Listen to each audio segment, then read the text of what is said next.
You had something on that? Yeah, the basically we came up with something this year.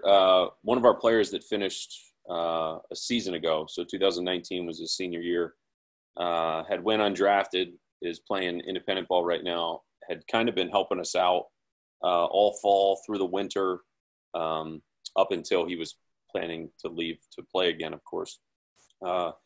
So we've had a little bit more time to where having that guy to help out has really helped. And one thing that me and him talked about when we came back from Pitchapalooza this year was everybody talks about checklists and having things in order like all of us do for most things. It's just something I've never really thought about doing for the delivery, only because I don't know if I look at the delivery in the sense of checkpoints, because I think we'd probably all agree that it's not a matter of stopping or getting into a certain position. We all know we're trying to get through certain positions.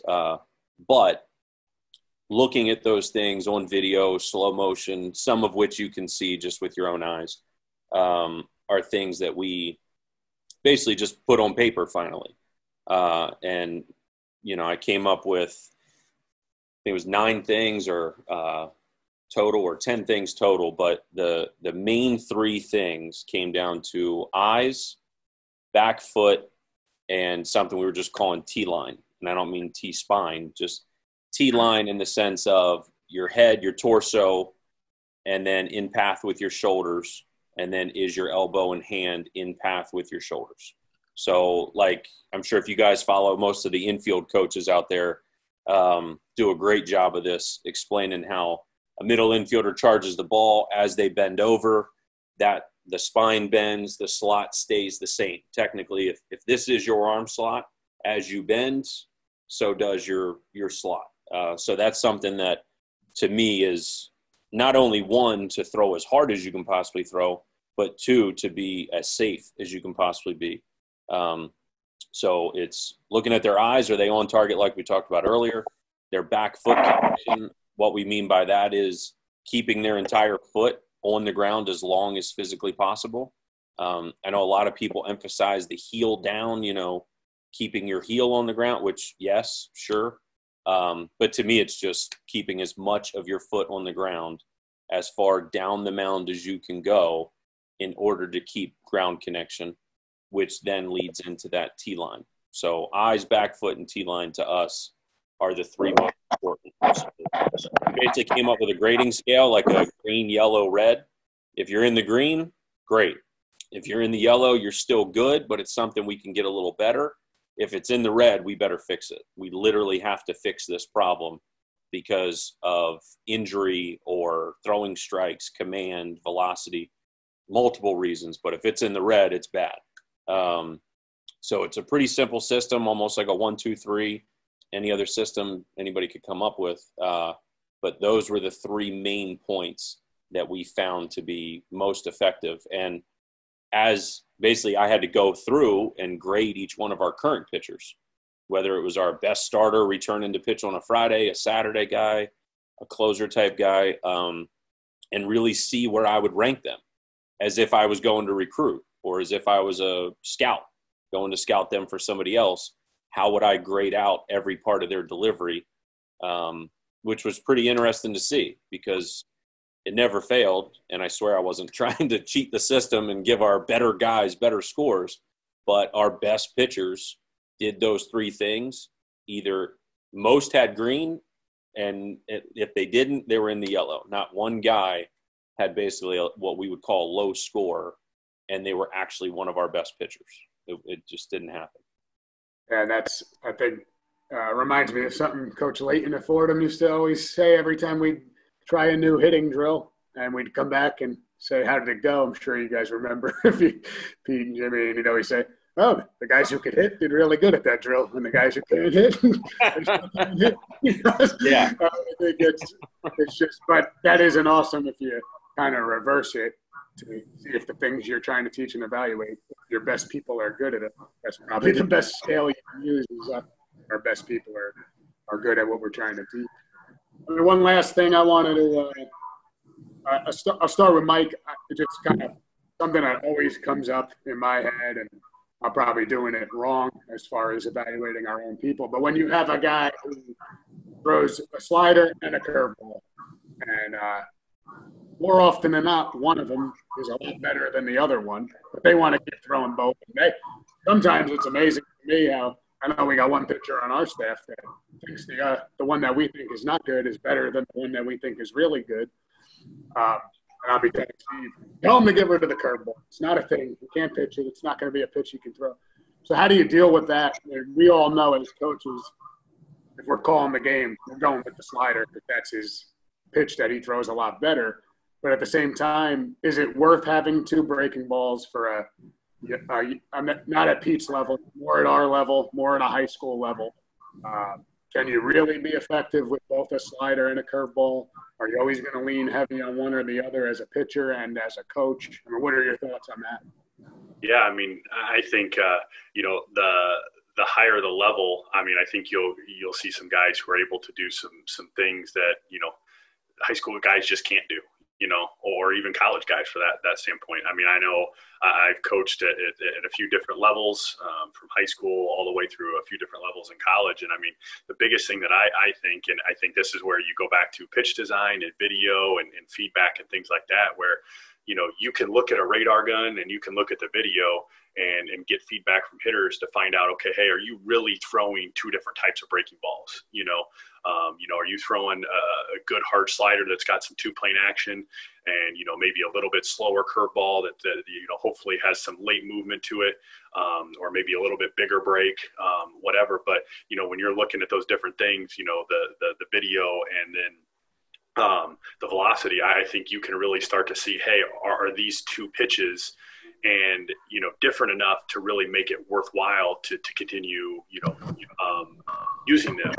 I know with our guys, I always talk about, okay, hey, obviously, you for most guys, they do pitch off their fastball for the most part. Now you do have a handful of guys that throw nothing but, sliders or whatever, curveballs, but, you need to have fastball and build off that breaking ball. And then ideally, I mean, I think the one thing, and I don't know, Jimmy, Pete, Steve, if you guys agree, changeup is the most, the one pitch that so many guys is just kind of fallen by the wayside. There's so many guys that just don't even mess with a changeup. They almost become two-pitch guys, where in my mind, if you can master, fastball command, sitting at a certain strike percentage, you have that swing and miss off-speed pitch, doesn't matter what it is, and then, maybe have another that you can just get guys off of that pitch and off your fastball. When you're able to do that with three pitches, then you can start working on that other one. But I think the real big thing is figuring out, hey, are they truly two different pitches doing different actions? That way you can use one or the other, off your four seam or your two seam or off your changeup or whatever. It's got some different actions going to different zones. I know, Jimmy, you could probably talk about effective velocity and where it's going and backing up pitches off of certain zones and what the hitter's seeing. I mean, I think there's so many things that play into that, but there's guys who struggle with the command too, and then you throw in a third that's really the same pitch based on your velocity, the break, what it's doing, things like that. I think if you can get really good with two pitches, you've got a chance. If you throw in a third one that you can throw for strikes, doesn't necessarily need to be a swing and miss pitch. And then you get to that point, then, okay, hey, let's look at our arsenal and what we add to make us even better, whether it be a cutter or whatever. You've got some options there, but focus on those 2 to 3 pitches and then build off of it from there. I think that's a great point in the sense of a lot of these guys don't even realize that the two breaking balls they throw are almost the same identical pitch. And ideally, I think the goal, I think you guys would all agree, of pitching is to get outs. It's not to have 5 effective pitches. It's to get outs. And if you're, like you said, if the hitter sees the two breaking balls as the same pitch, then you don't have two different breaking balls because it's the same thing visually that the hitter sees. So you're wasting, I think, effort and time developing two things when you really should be harnessing one by one. And Pete, you wanted to add something there?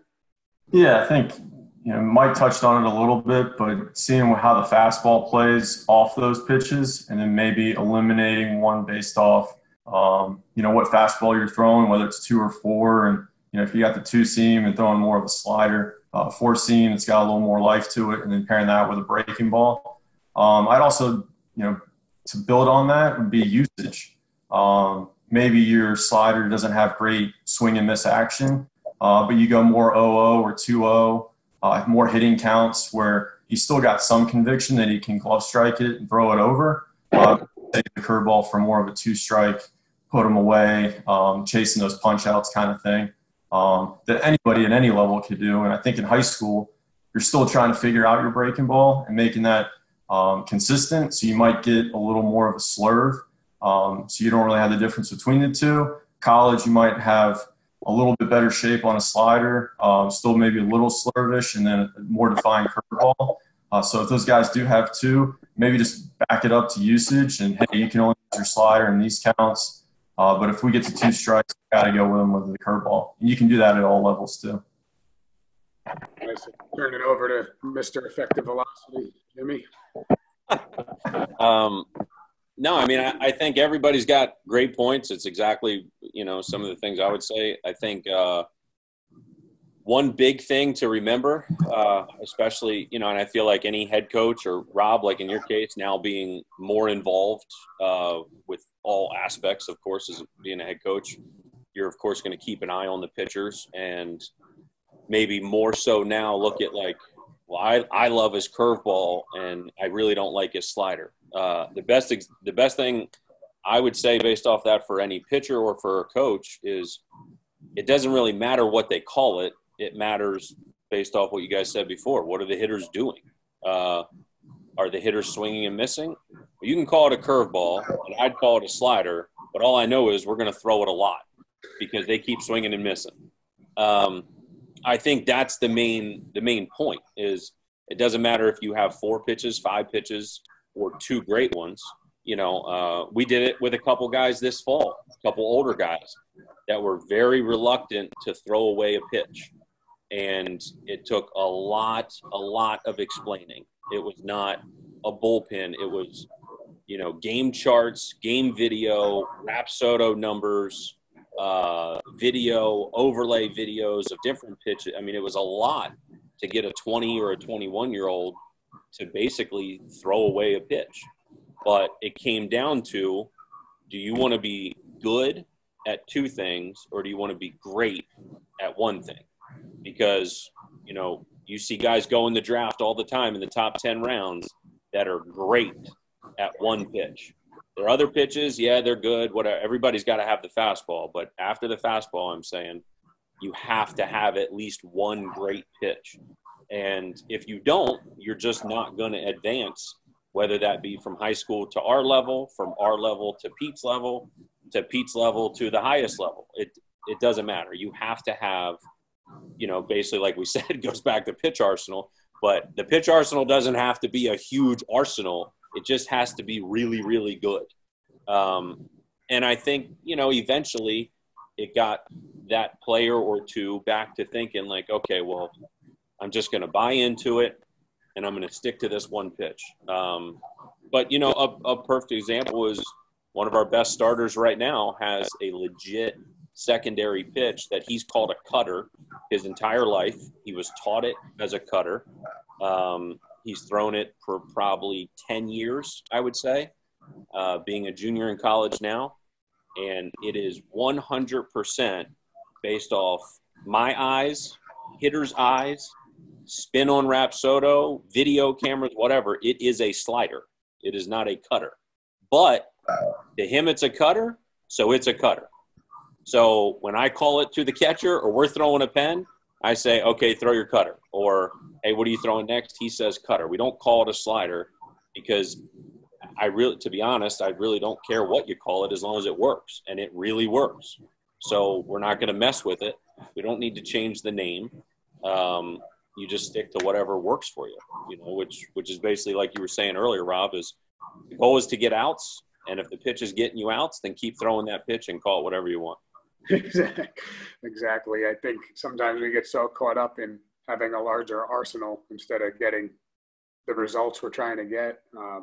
This has been awesome. We'll go one last question. Selfishly, I wanted to do this to help myself get better, learning about pitching, because as you said, we're all guilty. If you guys took over a program tomorrow, I'm sure the other side of the ball you wish you knew more about. So I'm trying to learn as much as I can about.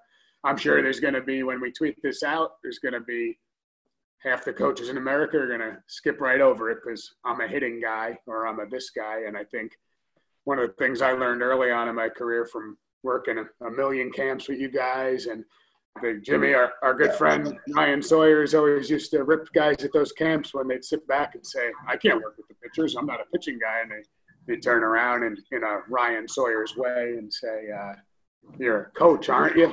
You're going to be a coach. I mean, really, I think it's all, it's important to know the other side, because the last thing I wanted to do was get in the dugout whenever they let us play baseball again and not gotten better on the things I thought I was weaker at. So, I mean, I appreciate you guys doing this for me personally, but I think if people watch it, they're going to benefit. The last thing I want to ask each guy, so we'll just go around and real quick, and this doesn't have to be an advertisement for any type of company, but budget like ours, each year we're going to try and add something to our program that we didn't have. If a high school coach is sitting there, if a college with a smaller budget is sitting there, what is the one thing you would, if you wanted to save up money, if you wanted to raise money, what is the most effective thing you would purchase, whether it be technology or anything in general, for your pitchers? What do you think is worth the money in the most? I know a lot of things are worth the money, so I don't want it to come off wrong, but you get to a program and your program has nothing. What is the first thing you would want for your pitchers purchased, no matter the cost, I guess? So, Mike, we'll start with you. I think you're on mute. Yep, sorry. I wanted to get in there before Jimmy or somebody else told. But I mean, personally, for me, especially knowing that, and I think Rob, you guys may be in the same boat as us. Budget is always a concern. That's the biggest thing. What can you get the most? With your money, what can you get out of it? And I think the biggest thing that I've seen and I've really loved is Driveline Plus. The videos and the content that they put out there, and it covers a lot of different things, from pitching, hitting, lifting and conditioning, a lot of different things. I mean, and then you throw in the discounts and the things that you get on their plasma care balls and things like that. I think to me that's the biggest. That would be the starting point for me, because again, what is it? Is it like $200 a month or a year? Is that right, Jimmy? Yeah, I thought so. You can just literally, they've got a library full of videos. You can go through and it covers so many different topics, like pitching, hitting, lifting, conditioning, strength, nutrition, so many different things. It's a great resource that again, for low cost, $200 a year, is very minimal, which I think is great. Nice. Steve, what would be the first thing you would purchase? Yeah, I mean, like just how Jimmy was talking about earlier, how, you have to be able to have this baseline of being able to pitch before you can worry about some advanced things and pitch design and different things like that. Okay. So if you've kind of gotten to that point where pitch design, and kind of some advanced delivery, tinkering and things like that is something you're working on. I would probably say just some sort of slow motion video. The higher frames per second, the better, I think, just because you can do so many good things with it, with pitch grips, pitch spin, and then I think analyzing the delivery from different points, seeing things with slow-mo video that the naked eye just can't see, that I think we're finding out now is becoming really, really important. And we pro ball guy there, Peter, and you got all the devices in the world now. What would be the first thing you would purchase for your guys?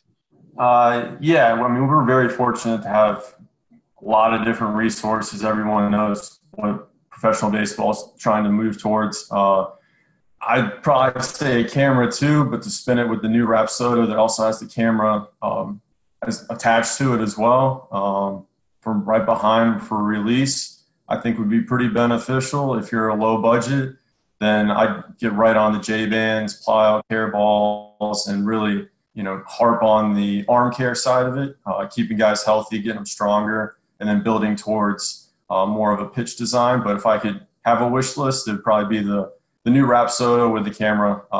It's, I think, 150 frames slower than Edgertronic, but still gets a really good visual and it'd be a really nice thing to help just overall pitch design and get guys better. I was going to ask about I'm glad you touched on it because it's the first day I hired Steve. He's been busting my butt to get more bands. I was wondering if anyone was going to touch on the importance of these bands, because that's the first thing he wrote down again when we didn't use our whole budget due to the season being canceled. I have on my whiteboard, if I'm ever allowed back in my office, number one thing on there is bands again. He wants bands. So about that. Jimmy, what would you buy? I mean, honestly, not to just help Steve in this case, but that was what I was going to say. I think, Pete mentioned it, is if your pitchers aren't healthy, then they're not pitchers anymore and they can't help you. So you have to keep them healthy. And I'm not saying just using J-bands is going to keep them healthy, but it's a key. It's a very big part of keeping guys healthy, are all the exercises that we all, pretty much know inside and out probably. But you also get access when you buy the J-bands or crossover bands or plyo balls. You get access to so much information now. Even when you purchase a set of J-bands, I think he still sends you a booklet of exercises of how to do them. You can go on their website for free, check out different things to do with them to keep yourself healthy. The same go for plyo balls, whether it's pre-throwing or post-throwing. And I'm not saying in a velocity training way. I'm just saying in an arm health, body health, arm path efficiency, all those things are not very expensive. I know when we first got here, that was the first things we bought. And we even went the cheaper version of plyo balls and weighted balls. And anything I could find for $2, $3 a ball, we were buying it. Knowing it wouldn't last very long, but we didn't need it very long, because if we got to the point that I think we've almost gotten to, or we have gotten to, is now we can purchase a little bit more expensive things. So for a high school program, looking at a set of plyo balls or J-bands and saying we need 10 of these, well, you don't. Most guys are coming in with their own J-bands. We don't even need to buy those anymore. Some of our guys are coming in with their own plyo balls. But we try to make sure we have enough to use in case they don't have them, but then also when they go home for winter break or for summer, that they can take them with them.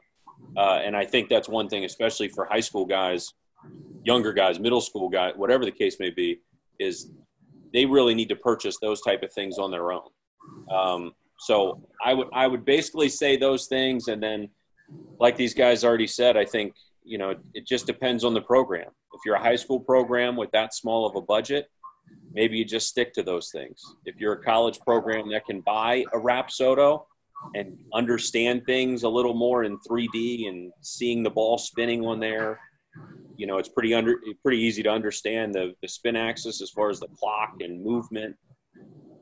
Those things could really benefit you, but I know not everybody has $3,000 or $4,000. But if you get to that point, and you can, it's well worth the money. But again, for a high school program, probably 50% of them can't. So I would stick to more of the health part of things. That's great. I think the thing I learned this year, and you touched on it, is I think it's such a misconception with the weighted balls that they're just there to increase velocity, when really it's arm care, it's recovery. And I think that gets so glanced over, especially with the older school mentality of, how am I going to be a pitcher when I'm just throwing weighted balls into a wall? And no one understands all the benefits of all the things. So I think if people want to look that up, I think that's something to really take out of this, is that weighted balls are not just for velocity increase. They're for a million other things that you could benefit as a pitcher. But yeah, I think we should wrap it up right there. I mean, I appreciate you guys taking the time. I know I learned a lot. I'm assuming each guy picks up something from just hearing other people talk about this. But everybody's Twitter handles, I'll be on the tweet when I tweet it out. I'm sure these guys are all open to you reaching out, talking about this stuff with further questions. And we obviously have to thank Coach Rossi for he's our connection. There's no way we'd all know each other, I don't think, if it wasn't for him. So Coach Rossi, Coach Layton, all the guys that came, gave us jobs and kept us in the game to where we could sit up here and talk about baseball. I mean, there's a million others, but those are the two we all have connections to. So I appreciate you guys doing this. Not sure if you want to throw that in there, but that's the last recruiting trip I ever took with the man, the myth, the legend, in a freezing cold game over at I think that wasn't whatever, that with Tyler Martis, whatever school Tyler, I can't think of it off the top of my head, but wherever Tyler Martis went to school, that was it. We all have some funny pictures of him, but that's enough of making fun of him. Hopefully he watches it. I know he'll probably watch it 2:30 in the morning when he wakes up for his first breakfast of the day. But and he'll critique it too. What's that, Pete? And he'll critique it too. He'll notice. You said that wrong. But he'll send out an email saying things to everybody. All right, guys. Well, I appreciate it. We're going to turn the record off here and move on with our lives. But thank you, guys. I appreciate it. Thank you. Thank you. Thank you.